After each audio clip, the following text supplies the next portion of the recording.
막 피가 튀고 날것의 욕망이 펄펄 끓는 그런 고대 거친 전장 한가운데서요.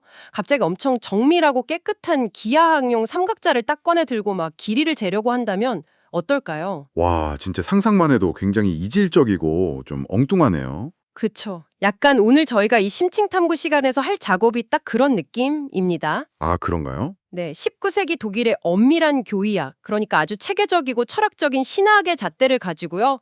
흙먼지 날리는 고대 중동의 서사, 바로 성경의 창세기로 쑥 들어간다는 건 정말 딱 그런 느낌이거든요. 그렇죠. 논리와 철학의 세계가 그 인간의 두려움, 그리고 뭐 피냄새가 진동하는 진흙탕 같은 풍경이랑 정면으로 충돌하는 지점이니까요. 맞습니다.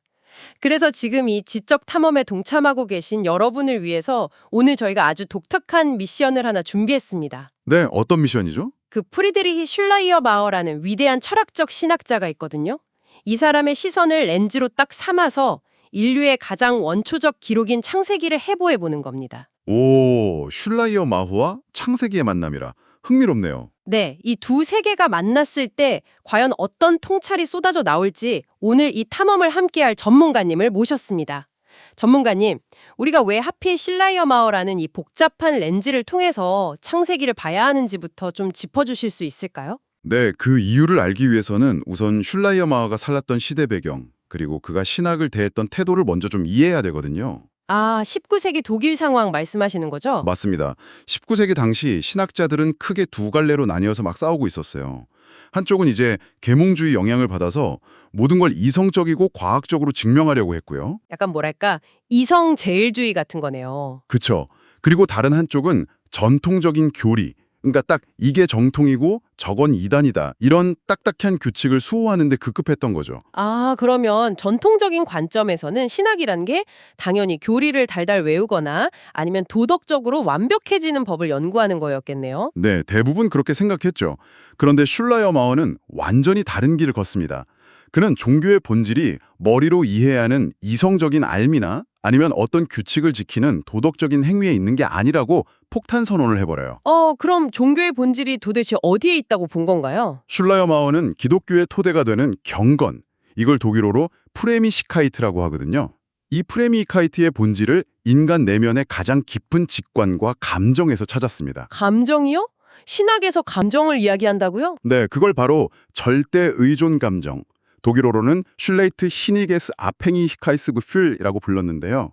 와, 발음도 진짜 어렵네요. 절대 의존 감정. 네, 쉽게 말해서 우주의 그 무한함 앞에서 내가 스스로 독립적으로 존재하는 게 아니라 절대자에게 전적으로 기대어 있다는 아주 뼈저린 자각이거든요. 바로 그 감정이 모든 교유학의 출발점이 되어야 한다고 본 겁니다. 절대 의존 감정이라 이거 진짜 엄청 흥미로운 개념이네요. 그렇다면 이 렌즈를 딱 끼고 창세기 1장을 펼치면 완전히 다른 그림이 보일 것 같은데요? 당연하죠. 창세기가 타초에 하나님이 천지를 창조하시니라 이걸로 시작하잖아요. 근데 현대 신학자들 보면 이 텍스트가 어떤 고대 문헌에서 파생됐는지 막 구조를 해체하거나 과학이랑 어떻게 조화시킬 건지 논쟁하는 데 에너지를 다 쏟더라고요. 맞아요. 창조과학 논쟁 같은 게 대표적이죠. 네, 근데 슐레야마와는 이런 소모전에는 아예 관심이 없었겠네요. 뭐 전혀 관심이 없었다고 봐도 무방합니다. 그가 창세기 1장을 읽을 때 주목했던 건 우주가 정확히 며칠 만에 뚝딱 만들어졌느냐 이런 과학적 데이트가 아니었거든요. 그럼 뭘 본 건가요? 그의 관점에서 이 창조 기사는 피조물인 인간이 창조주에게 느끼는 그 절대 의존 감정을 언어로 빚어낸 가장 위대한 영적 선언문인 거예요. 히브리어 원문을 보면 좀 더 명확해지는데요. 네네. 창조 과정에서 저녁이 되고 아침이 되니 라는 문장이 나옵니다. 히브리어로는 와예히 에레브, 와예히 보케르라고 하는데요. 이게 마치 후렴구처럼 계속 반복되거든요. 맞아요. 첫째 날, 둘째 날이 딱 끝날 때마다 규칙적으로 울리는 일종의 리듬 같잖아요. 네, 그 리듬이 바로 핵심입니다. 빛과 어둠, 바다와 육지가 막 자기 스스로 힘을 내서 생겨난 게 아니잖아요. 오직 한 분의 말씀에 의해서 질서를 부여받고 그분의 의지에 철저히 매달려서 존재하게 된다는 거죠. 우주적인 의존성의 리듬을 보여주는 거군요. 정확합니다. 슐라이어 마허에게 창조란 그냥 과거 어느 시점에 딱 일어난 일회성 이벤트가 아니라요.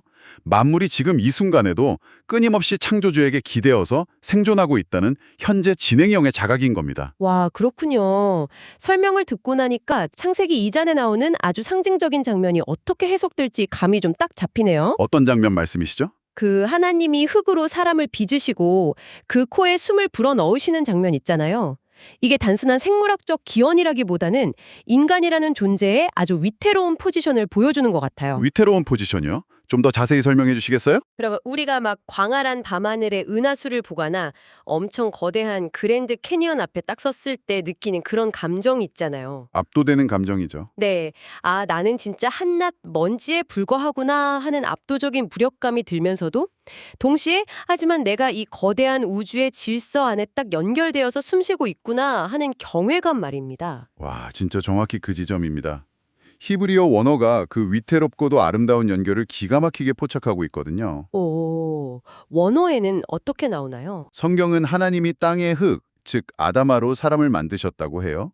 그리고 그 코에 생명의 기원 니시마타임을 불어넣으셨다고 기록하죠. 아다마와 니시마 하임. 네, 인간은 땅의 먼지인 아다마의 유한성을 지녔지만 동시에 신의 호흡인 니시마타임을 품고 있는 존재라는 겁니다. 아, 슐라이어 마허가 말한 경건이란 게 바로 이 먼지와 신의 호흡 사이에서 우리가 철저히 무한자에게 매달려 있다는 걸 매순간 느끼는 상태군요. 맞습니다. 아주 정확한 이해입니다. 그렇다면 여기서 되게 논리적인 질문이 하나 생기는데요.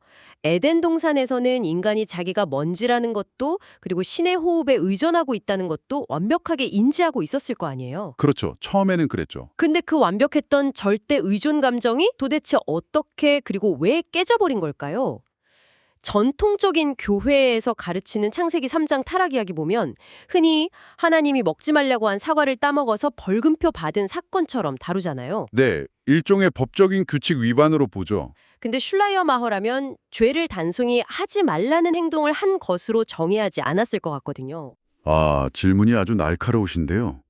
슐라이어마허 신학의 가장 천재적인 부분이 바로 그 죄에 대한 이해입니다. 그는 죄를 특정 규칙을 위반한 법적인 행위로 보지 않았어요. 그럼 죄를 뭐라고 봤나요? 오히려 죄는 인간 내면에 존재하는 일종의 상태 혹은 질병에 가깝다고 봤습니다. 그는 자신의 책에서 죄를 선한 상태에 드리워진 그림자, 독일어로는 샤텐이라고 표현합니다. 잠깐만요. 죄를 어떤 나쁜 행동이 아니라 그림자라고 표현했다고요? 네, 그렇습니다. 전통적인 신학에서 죄는 교통신호 위반하면 딱지 끊는 명확한 범법행위잖아요. 근데 그림자라면 빛이 약해질 때 슬그머니 길어지는 그런 느낌인데 맞아요. 절대자를 향한 의존 감정이 세상에 유한한 것들이 주는 쾌락이나 아니면 스스로 독립하고 싶어하는 욕망에 의해서 서서히 억눌리고 방해받는 상태 전체를 죄라고 본 겁니다. 와, 그렇다면 이 그림자가 에덴 동산에서 아담과 하와에게 구체적으로 어떻게 작동한 건가요? 뱀의 유혹을 한번 다시 들여다보시죠. 뱀이 하와에게 과일을 먹으라고 하면서 너희가 눈이 밝아져 하나님과 같이 될 것이다 라고 속삭이잖아요. 네, 그렇죠. 슐라이어 마허의 시각에서 이 속삭임은 단순한 식욕을 자극하는 게 아닙니다. 너는 먼지, 즉 아다마가 아니야. 신의 호흡에 의존할 필요 없이 너 스스로 독립적인 신이 될 수 있어 라는 치명적인 독립선언의 유혹인 거죠. 육체적이고 세속적인 독립성을 극대화하려는 시도군요. 스스로 삶의 주권자가 되겠다는 그 착각. 맞습니다. 그 착각이 의식 속으로 확 밀고 들어오면서 하나님을 향한 절대 의존 감정의 빛이 가려지고 내면에 짙은 그림자가 드리워진 겁니다. 와, 완전히 이해가 됩니다.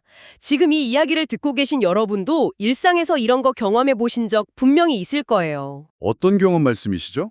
누군가의 도움 없이 완벽하게 내 힘만으로 다 통제하고 성공해야 한다는 강박 있잖아요. 이른바 과잉 독립에 빠질 때 우리는 오히려 극도의 불안이랑 고립감을 느끼게 되거든요. 아, 맞아요. 현대인들이 참 많이 겪는 문제죠.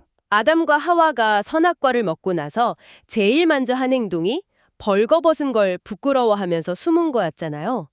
신에 대한 의존을 탁 끊어내는 순간 자기 자신과의 관계도 타인과의 관계도 싹 다 단절되어 버린 거네요. 그렇습니다.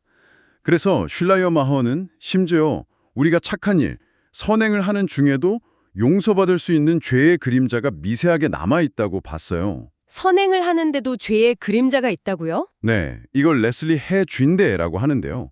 우리가 아무리 훌륭한 행동을 하더라도 그 기저에 이건 내가 내 힘으로 해낸 거야 라는 독립성의 감각이 딱 숨어 있다면 그건 역시 절대 의존 감정을 방해하는 죄의 그림자가 되는 거죠. 와, 죄의 기준이 훨씬 더 깊고 진짜 내밀해지네요. 그렇다면 그 그림자가 계속해서 쑥쑥 자라나도록 방치하면 결국 어떻게 된 걸까요? 그 결과가 바로 창세기 4장으로 넘어가면 나오는 그 끔찍한 사건이죠. 가인과 아벨의 형제살인 사건이요. 아, 가인과 아벨. 여기서 흥미로운 건요. 현대의 많은 학자들이 가인의 살인을 농경사회랑 유목사회의 충돌이라던가 무슨 계급적 갈등 같은 사회학적 원인으로 막 분석하곤 하잖아요. 네, 그런 구조적인 분석이 유행이긴 하죠. 근데 슐라이어 마허의 렌즈로 딱 보면 이건 철저하게 내면의 붕괴 사건이겠군요. 아주 정확한 지적입니다. 가인이 동생을 죽인 건 사회 구조의 모순 때문이 아니에요. 에덴 동산에서부터 시작된 그 독립성의 그림자가 가인의 내면에서 절대 의존 감정을 완전히 질식시켜버렸기 때문입니다. 끔찍하네요. 성경 원어는 이 과정을 진짜 소름 끼치도록 생생하게 묘사합니다. 하나님이 질투에 휩싸인 가인에게 경고하시잖아요. 죄가 문에 엎드려 있느니라. 네, 유명한 구절이죠. 여기서 엎드려 있다로 번역된 히브리어 로베츠라는 단어가 있어요. 이게 본래 맹수가 먹잇감을 탁 덮치기 직전에 바닥에 납작 엎드려 있는 자세를 뜻하거든요. 와, 맹수가 웅크리고 있다. 그러니까 죄가 밖에서 무슨 돌멩이처럼 휙 날아와서 머리를 때린 게 아니라요. 이미 가인의 내면 문턱에 딱 기생하면서 때를 기다리고 있었다는 거네요. 그렇죠. 슐라이어마허가 말한 점진적이고 상태적인 병통으로서의 죄를 이보다 더 잘 보여줄 수는 없는 거죠. 정말 대단합니다. 자, 그럼 여기까지 창세기의 전반부를 통해서요. 절대 의존 감정이라는 이상적인 상태, 그리고 그걸 갉아먹는 죄의 그림자를 살펴봤습니다. 네. 이제 다음 질문으로 넘어가 보죠. 이렇게 그림자가 짙게 깔려버린 진흙탕 같은 세상 속에서 신은 도대체 인간이랑 어떻게 관계를 맺으면서 일하고 있는 걸까요? 아주 중요한 포인트입니다. 창세기 중반부로 가면 아브라함이나 야곱 같은 족장들 이야기가 막 나오잖아요. 저는 이 대목에서 슐라이어 마어가 말한 신의 예지나 섭리라는 개념이 이 사람들의 치열한 삶 속에서 어떻게 작동하는지가 제일 궁금하거든요. 좋은 질문이네요. 슐라이어마허는 신의 거룩함이나 정의, 섭리가 단순히 하늘에서 번개치듯이 일방적으로 탁 꽂히는 운명론이 아니라고 생각했어요. 아, 운명론이 아니라고요? 네, 만약 모든 게 정해진 운명이라면 인간은 그냥 로봇에 불과하잖아요. 그는 신의 섭리가 인간의 자유로운 의식 그리고 깃든 영적 고토 속에서 유기적으로 딱 맞물려서 전개된다고 봤습니다. 예를 들면 어떤 장면이 있을까요? 창세기 18장에서 아브라함이 소돔과 고모라 멸망을 앞두고 하나님과 대면하는 장면을 한번 생각해 보시죠. 아, 아브라함이 소돔성에 있는 조카 롯을 살리려고 하나님이랑 대화하는 장면이요. 사실 제가 그 장면을 그냥 읽어보면 약간 좀 당황스럽거든요. 왜 당황스러우신가요? 의인 50명만 있으면 멸망 면해주시겠냐고 물었다가 45명, 40명, 결국 10명까지 계속 숫자를 깎아내리잖아요. 이게 마치 벼룩시장에서 물건값 흥정하는 것처럼 보이기도 하고. 흥정이요? 네, 피조우리 창소주를 상대로 감히 막 딜을 하는 좀 불경한 행동처럼 느껴지기도 하는데요. 표면적으로는 충분히 그렇게 보일 수 있죠. 하지만 슐라이어마허의 틀 안에서 이거는 불경한 흥정이 절대 아닙니다. 아브라함이 자신의 내면을 신의 절대적인 정의와 자비에 동기화시키는 고차원적인 영적 과정인 거예요. 아, 동기화 과정이요? 네, 슐라이어마허는 신의 속성을 교리책에 딱 갇힌 명제로 보지 않았습니다. 신의 정의는 타인의 고통을 외면하지 못하는 인간 내면의 불편함으로 나타나고요. 신의 자비는 끈질긴 기도로 발현되는 거죠. 와, 그러니까 아브라함의 질문은 신의 속성에 자신의 의존 감정을 조율해 나가는 가장 깊은 수준의 경건이라는 거군요. 바로 그겁니다. 동기화 과정이라니 진짜 멋진 표현이네요. 신의 마음이랑 내 마음의 주파수를 맞춰가는 거잖아요. 근데 전문가님, 이 동기화를 넘어서 아예 육체적으로 신이랑 막 치고받고 싸운 사람도 있잖아요. 야곱 말씀하시는군요. 네, 창세기 32장의 야곱이요. 야곱은 야복강 나루터에서 밤새도록 정체불명의 사자랑 막 씨름을 합니다. 아까 우리가 절대자에게 순응하고 기대는 게 절대 의존 감정이라고 하셨잖아요. 네, 그랬죠. 근데 신이랑 씨름을 한다는 건 의존이 아니라 완벽한 저항 아닌가요? 이건 슐라이어머의 논리에 모순되는 것 같은데요. 아, 그렇게 생각하실 수 있죠. 근데 그 모순 속에 진짜 진리가 숨어 있습니다.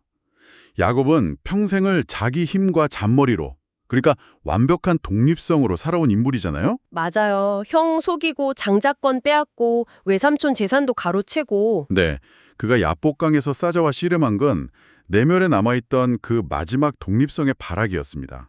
그런데 그 씨름의 결과가 어땠나요? 날이 살 무렵에 사자가 야곱의 환도뼈, 그러니까 엉덩이 관절을 쳐서 위고시키잖아요. 네, 히브리어 성경은 그가 허벅지 관절로 말미암아 절뚝거렸더라라고 기록합니다.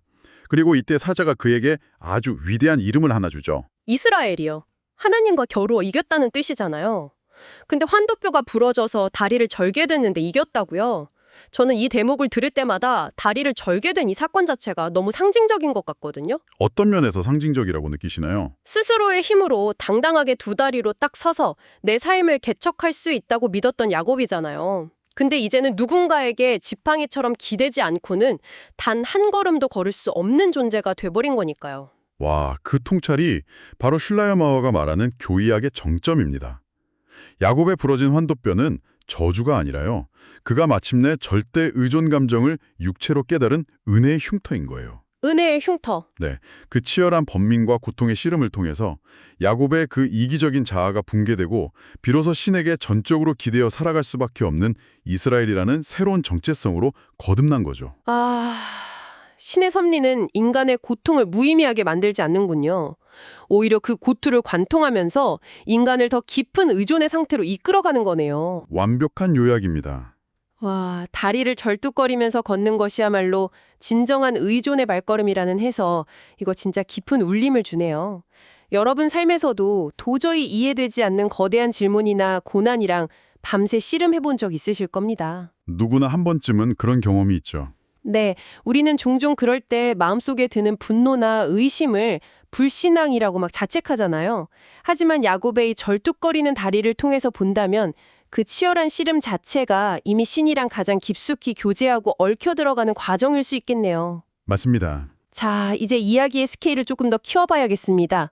개인의 내면에서 부서지고 회복된 이 의존 감정이 결코 한 개인의 마음에만 머물지는 않잖아요. 창세기의 후반부, 요셉의 서사로 넘어가 보죠. 네, 요셉 이야기 참 중요하죠. 여기서 제가 잠깐 아주 날카롭게 딴지를 하나 걸어야겠습니다. 오, 어떤 딴지인가요? 슐라이어머허의 기독교 신앙이라는 텍스트를 보면요. 그는 이 의존 감정이 확장되는 궁극적인 장소를 예수 그리스도 그리고 기독교 교회, 성령의 역사로 설명하고 있거든요. 네, 명확하게 그렇게 쓰여 있죠. 근데 우리가 지금 29세기의 기독론적이고 성령론적인 개념들을요. 수천 년 전 구약시대 이집트를 배경으로 한 요셉 이야기에 막 끌어다 붙이려는 거잖아요.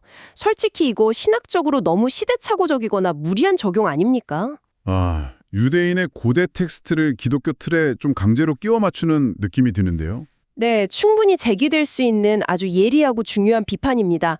표면적으로 보면 확실히 시대착오적으로 보이죠. 하지만 슐라이어머의 역사관, 즉 그가 구속의 질서를 어떻게 파악했는지를 이해하면 이 퍼즐이 딱 맞춰집니다. 역사관이요? 어떻게 파악했는데요? 그는 하나님의 섭리가 신약 시대의 하늘에서 갑자기 뚝 떨어진 게 아니라고 봤어요. 전 우주적이고 역사적인 연속선상에서 계속 흐르고 있다고 본 거죠. 그에게 성령의 역사란 어떤 초자연적인 마술쇼가 아니라 사람들 사이의 연합과 사랑을 만들어내는 공동의 정신, 즉 게마인가이스트입니다. 공동의 정신이요. 그걸 요셉 이야기에 도대체 어떻게 적용할 수 있죠? 요셉의 삶을 한번 쭉 보시죠. 그는 형들에게 배신당해서 노예로 팔려가고 억울하게 노명 쓰고 지하 감옥에 갇히잖아요. 인간적인 눈으로 보면 절대 의존감정이고 뭐고 다 산산조각 나고 분노와 원망의 그림자가 그를 완전히 집어삼켜야 마땅한 상황입니다. 당연하죠. 저 같으면 진짜 매일 저주하면서 살았을 거예요. 그런데 창세기 39장을 보면 성경은 그 캄캄한 감옥 속에서도 여호와께서 요셉과 함께 하심으로 라고 반복해서 선언합니다. 요셉은 자기 외적인 환경이 완전 시궁창 같아도 내면의 신은식을 끝까지 포기하지 않은 거예요. 아, 감옥 안에서도 자기 자신이 신의 호흡에 연결된 존재라는 걸 잊지 않았던 거군요. 그렇습니다. 그리고 실라이아 마오 관점에서 가장 놀라운 건 바로 그 다음이에요. 그 다음이요? 요셉 한 사람이 끝까지 지켜낸 그 견고한 의존 감정이 어떻게 뻗어나가나요? 감옥 안의 동료 죄수들을 돕고 이집트라는 거대한 제국을 기근에서 살려내죠. 그리고 궁극적으로는 자신을 팔아넘긴 형들까지 용서해서 야곱의 가족 전체를 구원해냅니다. 와, 요셉 개인의 신앙이 가족의 화해를 이끌어내고 훗날 이스라엘 민족이라는 거대한 신앙 공동체, 즉 슐라이어 마오가 말하는 교회의 모형을 보존하는 구원서로 확장된 거예요. 아, 그렇게 연결되는군요. 네. 요셉이 형들에게 당신들은 나를 해하려 하였으나 하나님은 그것을 선으로 바꾸셨다 라고 딱 고백할 때요. 우리는 한 인간의 의존 감정이 빚어낸 가장 장엄한 공동의 정신의 승리를 보게 되는 겁니다. 세상에. 설명을 듣고 나니까 제 딴지가 쏙 들어가네요. 요셉이 흘린 그 수많은 눈물이랑 용서의 과정이 단순히 운 좋은 한 청년의 성공 스토리가 아니었네요. 네, 절대 아니죠. 시대를 관통하면서 흐르는 하나님의 거대한 구속사라는 강물의 한 줄기였다는 거잖아요. 슐라이어 머허의 렌즈를 통해서 보니까 창세기의 막 표편적인 인물들 이야기가 하나의 완벽하고 웅장한 교향곡처럼 딱 연결되네요. 맞습니다. 그래서 이 탐구가 의미가 있는 거죠. 자, 벌써 오늘의 지적 탐험을 정리해 볼 시간입니다. 가장 창백하고 철학적으로 보였던 19세기 독일 교의학의 논리들, 경건, 절대의존 감정, 죄의 그림자, 공동의 정신. 이런 것들이 고대 히브리어의 맥박을 딱 만나서 창세기를 오늘 살아 숨쉬는 우리 이야기로 만들어주었네요. 네, 창세기는 단순히 수천 년 전 지구에 무슨 일이 있었는지 기록해놓은 낡은 정보의 나열이 절대 아닙니다. 이 탐구를 통해 우리가 발견한 건 아담의 부끄러움이 곧 우리의 고립감이고요. 네네. 가인의 분노가 우리 내면의 그림자이고 야곱의 절뚝거림이 우리가 인생에서 겪는 의미 있는 상처라는 사실입니다. 창세기는 여러분이 오늘 이 순간 느끼는 존재의 흔들림 그리고 절대자를 향한 갈망을 비춰주는 가장 투명한 거울인 셈이죠. 정말 완벽한 요약이네요. 지금 이 방송을 듣고 계신 여러분에게 마지막으로 아주 도발적인 질문을 하나 던지면서 마무리하고 싶습니다. 좋습니다. 우리는 종종 성경이나 이런 고전을 읽을 때 너무나 얄팍한 사실관계에 집착하곤 하잖아요. 선악과가 진짜 사과였나, 무화과였나? 노아의 방주 길이가 정확히 몇 미터였나? 아니면 가인과 아벨의 제사 방식 중에 어느 게 교리적으로 딱 맞았나? 이런 것들 말이죠. 네, 그런 표면적인 것에 매몰되기 쉽죠. 하지만 슐라이어 머허가 우리에게 가르쳐준 진정한 종교의 본질은 그런 정보 나열에 있지 않았습니다. 우리 내면 가장 깊은 곳, 이 유한한 먼지와 무한한 신의 호흡이 딱 만나는 그 아슬아슬한 경계선에 있었거든요. 맞습니다. 우리가 성경의 글자만 파고들면서 팩트체크하느라 정작 그 옛날 고대의 저자들이 피를 토하면서 우리에게 전하려고 했던 핵심을 놓치고 있었던 건 아닐까요? 바로 신 앞에서의 뼈저린 인간의 고독과 눈물겨운 내면의 씨름 말입니다. 정말 깊이 생각해 볼 문제네요. 처음에 말씀드렸던 그 정밀한 기하학 삼각자를 이제는 좀 내려놓을 때입니다. 삶의 모든 걸 명확하게 흑백으로 재단하려는 강박을 잠시 버리시고요. 여러분의 일상 속에 드리워진 그 길고 긴 그림자를 정면으로 마주해 보십시오. 네. 오늘 밤 여러분의 내면에는 지금 어떤 씨름이 벌어지고 있습니까? 혹시 스스로 통제하려는 욕망의 그림자가 여러분 문 앞에 딱 웅크리고 있진 않나요? 질문이 아주 날카롭네요. 여러분은 오늘 밤 어떤 보이지 않는 사자와 야법광에서 뒹굴면서 새로운 이름을 얻어가고 계십니까? 이 질문들이 여러분의 긴 밤에 깊은 울림이 되기를 바라면서요. 오늘의 심층 탐구 여기서 마칩니다. 함께해 주신 전문가님 감사합니다. 네, 감사합니다.